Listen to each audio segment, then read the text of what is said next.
Okay, so now I come back to the more, say, down-earth issue of the mystery of dark matter, and I will try from a more astrophysical point of view and to say what we really know and what we could learn in the near future. So the first, of course, I'm going to thank the organizer to have me invited here. So first of all, I also have to thank Joe and also others which have introduced me in the morning the concept of dark matter and many aspects, in which then I can immediately pass to certain result without describing again the field.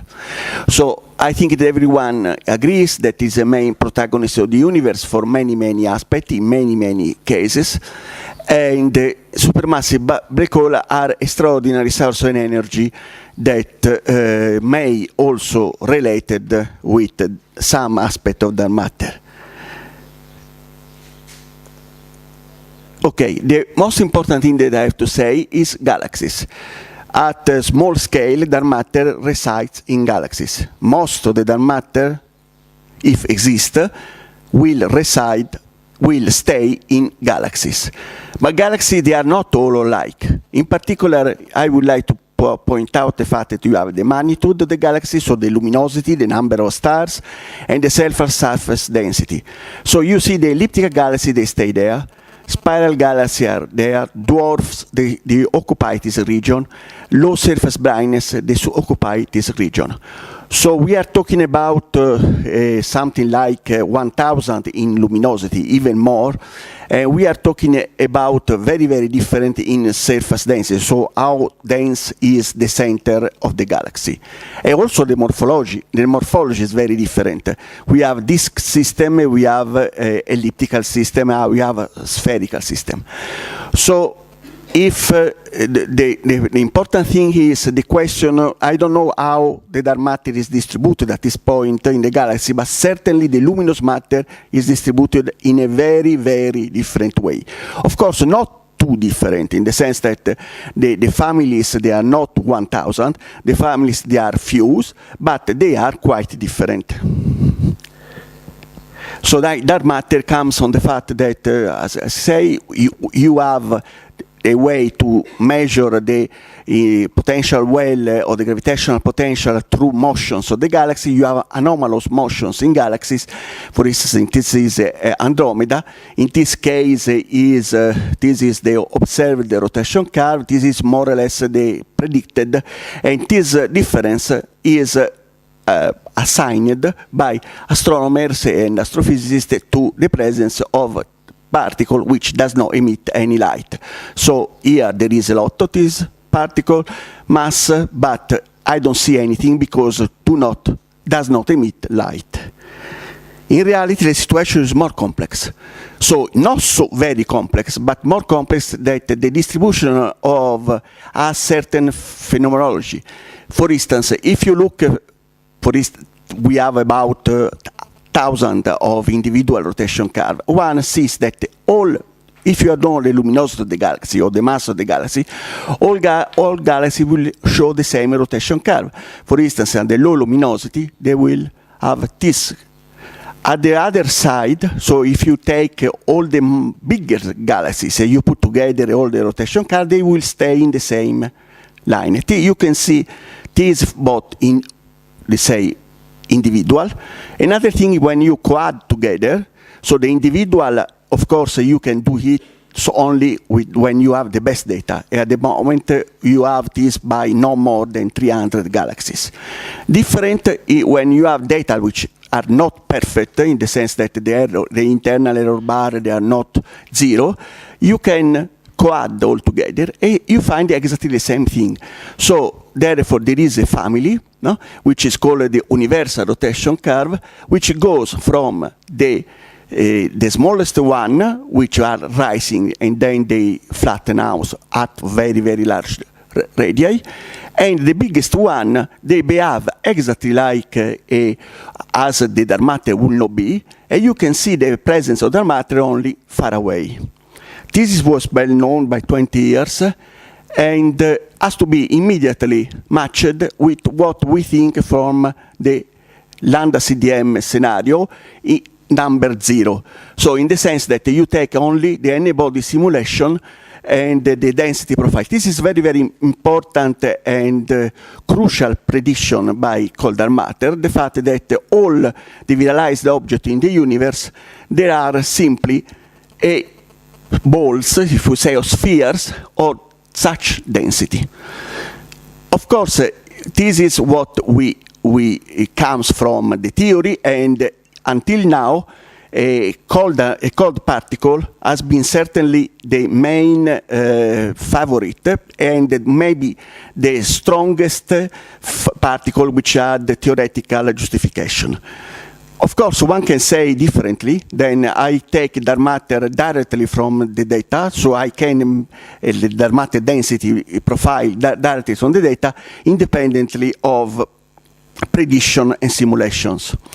So then there are two possibilities. Then you have a rotation curve you can analyze very carefully, and not all of them. Of course, they have to be they have to have intrinsically good quality, and with two different profiles. One profile which is the one which was, by the way, used before the profile came in from simulations, and the profile which came from simulation. So it's no surprise for you that in spiral galaxies, the NFW profile, so the profile from lambda CDM, doesn't fit the profile that you observe. Not only it doesn't fit one, but because in this case you have unique, in these units, velocity as function of virial velocity, a radius as function of virial radius.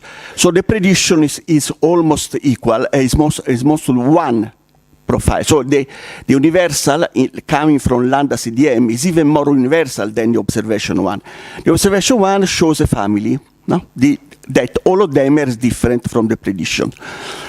More important, what comes from the observations is that the fraction of dark matter inside the galaxy, inside the luminous part of the galaxy, the central halo density and the core radius, and also the luminosity, they are related.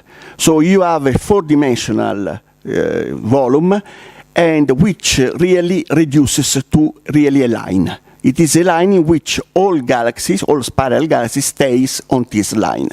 This is not easy explanation at this moment, because, as you say, we are mixing properties which depends on the dark matter, like the halo central density, with properties that depends on the luminous matter, as the luminosity, and properties that are hybrid, like the fraction of dark matter.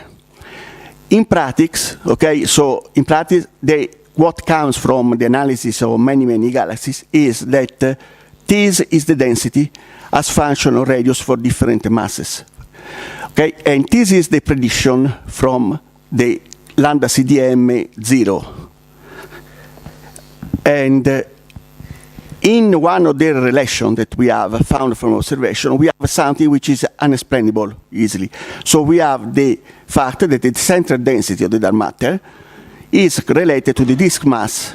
Okay? So this is something which comes, but we don't have a direct, at least, explanation. Since they say to say that individual, that lambda CDM doesn't work is so important, we have tried, other people have tried to do this not only with co-added rotation curve, but also with individual objects, looking one by one. So there are many, many of these works in the past 10 years, and in all cases is the same. So now the question, the result is 100 for cored, 0 for NFW profile. So I think that at least the evidence of any masses, I want to show that there are methods which are able to get to investigate the profile of dark matter also for galaxies which are quite big, with the velocity, maximum velocity of 300 kilometers per second.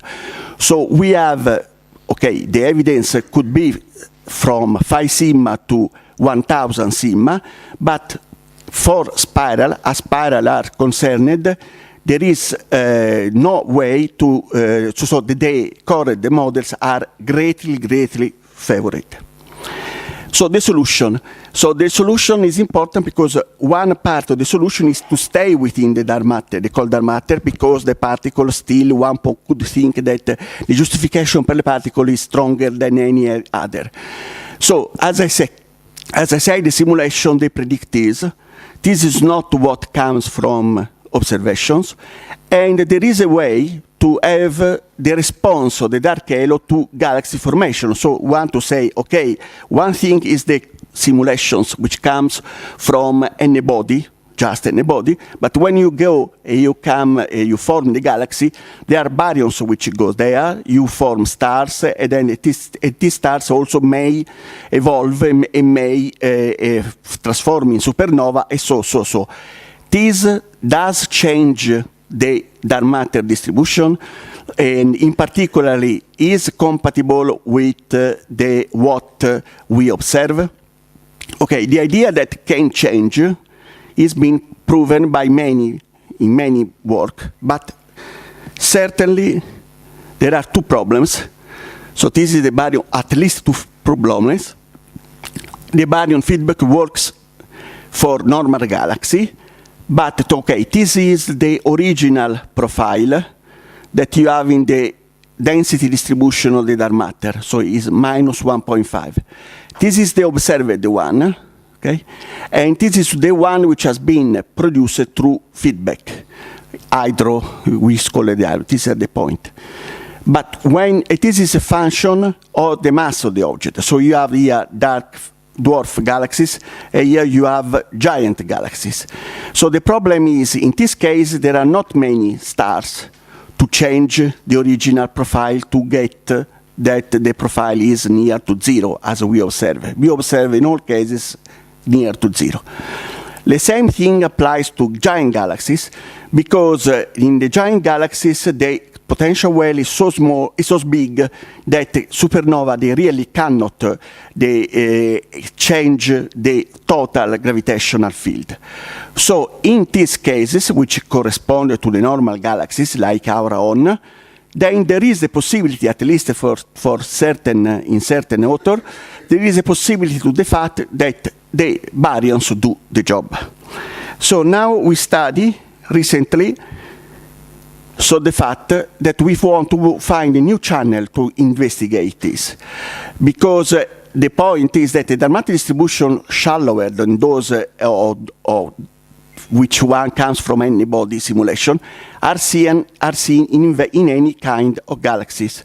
So the new channel which comes is the dwarf spiral around our own galaxy. So we have a number, we have about 36 objects, which stays within 10 megaparsec of our own, and the velocity goes between 9 to 60 kilometers per second, and the radius is less than 1 kiloparsec. So you put all together this, you find the model together, and the best fit parameter you have that, of course, you can see by your own how the NFW doesn't fit. But more important, the maximum model is basically at the level of the stellar mass equals 0.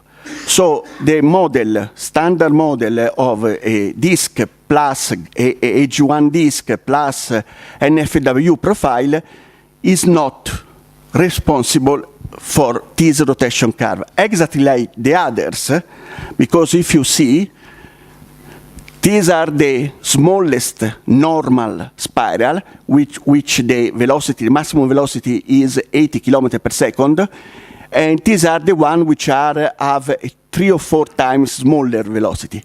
So, but you see that the profile is exactly the same. So is the profile completely dominated by a core dark matter halo. So then it is very, very difficult that this object, the baryon, could have made such thing. Just to give an example, so we have 40 objects, we have the central density, is the core radius related almost in a very, very good way. These are due to the spirals. These are the dwarf spheroidals, which, by the way, are very, very difficult to understand, to study, because the kinematics is complex. And these are the new object that we have, new 36 object, which which cover the space between spirals and dwarf spheroidal. So not only we have a core radius, but this core radius correlates with the central density. Again, this is something, I mean, it seems for these objects that baryons is very difficult, they can achieve this, any kind of baryons, anything. Then we can use a very supermassive Lecolvin giant spirals. So M87 is a giant spiral, okay? So it is luckily it is the biggest galaxy around us, and the black hole is one of the biggest that we know. And we will see immediately. Okay, so it is at the center of Virgo clusters. So the black hole, you know that we have all a beautiful jet coming from the center, and the kinematics in the inner part makes the mass of the black hole. But when you look at the mass also of the stars, you see that the influence of the radius of this big black hole, which is 6.5 × 10⁹ solar masses, is limited, is quite limited, because we are talking about 1 kiloparsec. Outside this region, of course, the black hole cannot, of course, can send its energy, but it is very, very focused. And so we have a big black hole, but the galaxy is even bigger. In fact, the length scale, you have half-right radius of 50 kiloparsec. So we are in the perfect cases, no? But in these cases, as I say, as shown before, we are in the cases in which here, with the mass, this here is completely unable to from a initial cold dark matter profile, become a cored galaxy. What it is found very, very, very recently instead is the contrary. So we model these giant galaxies in a standard way. This galaxy, by the way, the anisotropic parameter doesn't play a role, but we are quite lucky. So these galaxies, this again, I say this, a giant galaxies, the radius is 1 megaparsec, and the mass is about 1/10⁴ solar masses. By the way, you could even consider this as a mini cluster. And we know that in cluster, the dark matter distribution is like the NFW profile. But the surprise is that we have instead a core. So we have a core which is about 100 kiloparsec, so extremely giant core. And all the other parameters, they are almost the same parameter that we found, we say, for instance, in dwarf spheroidal or in dwarf spirals for objects that are 10⁶ smaller objects.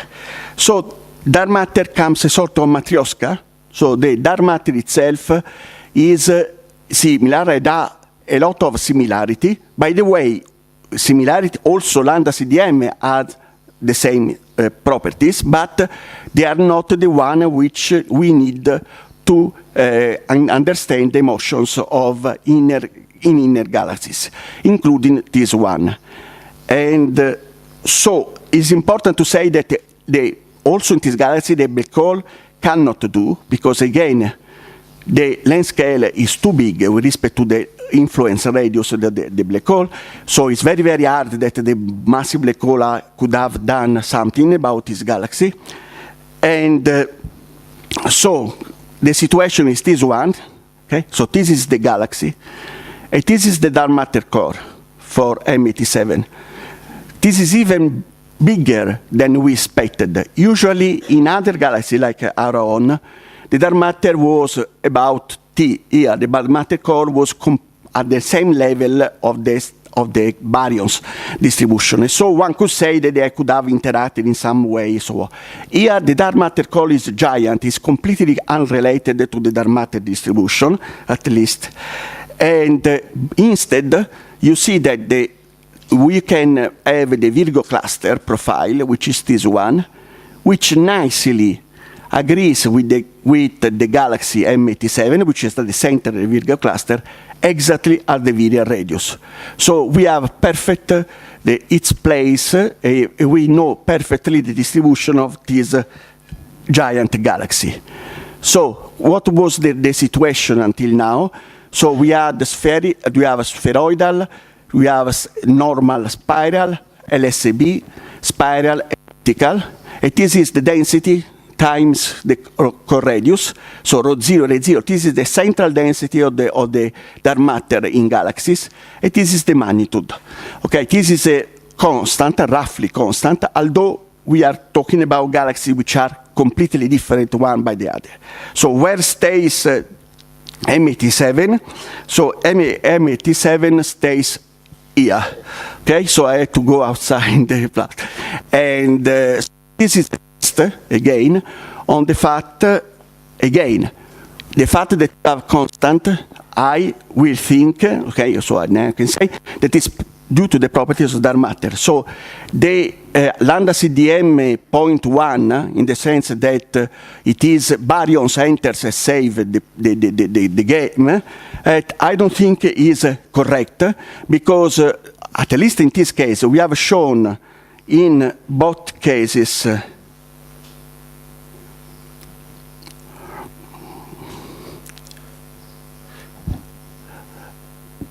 okay, we have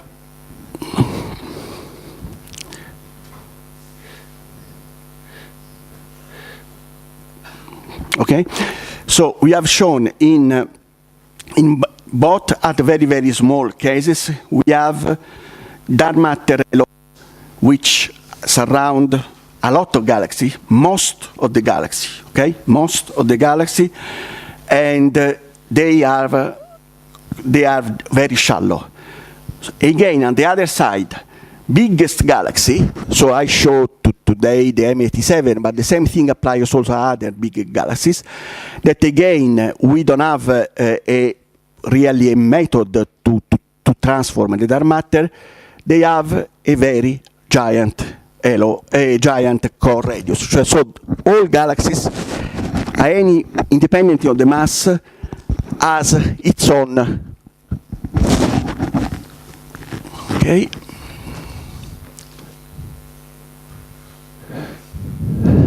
Okay.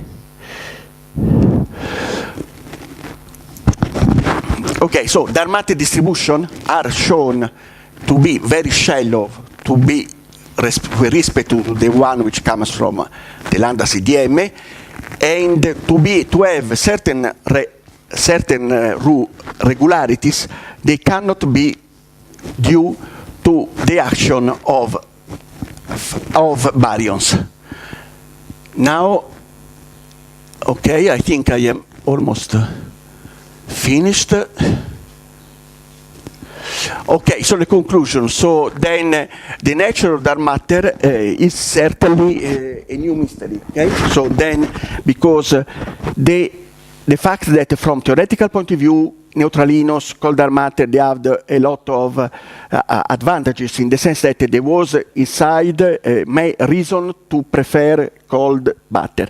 When you see that the dark matter acts with baryons in certain way, so then you have a new particle, and the new particle is certainly not. We don't have a solution for a new particle because many, I would say, proposals are on the same ground at this moment. So this is something which people should realize that, and we don't want to use the way by Pirrone. Pirrone was a Greek philosopher, which was the first one to realize to ask the interaction between the nature and the man, or the nature and the future, God and man. And to any question, which was very, very well posed, he answered, "We don't know." And then we don't know, and we don't know. So it's a sort of we don't know theory. But this is true, because there is no way that the dark matter should be similar to the particle that we know today, and at least could be completely different sector of their matter, because in the moment in which at least neutralinos or WIMP seem at a high level to not be the cases, then hic sunt leones, as I will say, everything could happen, as one could say. Okay, I finished.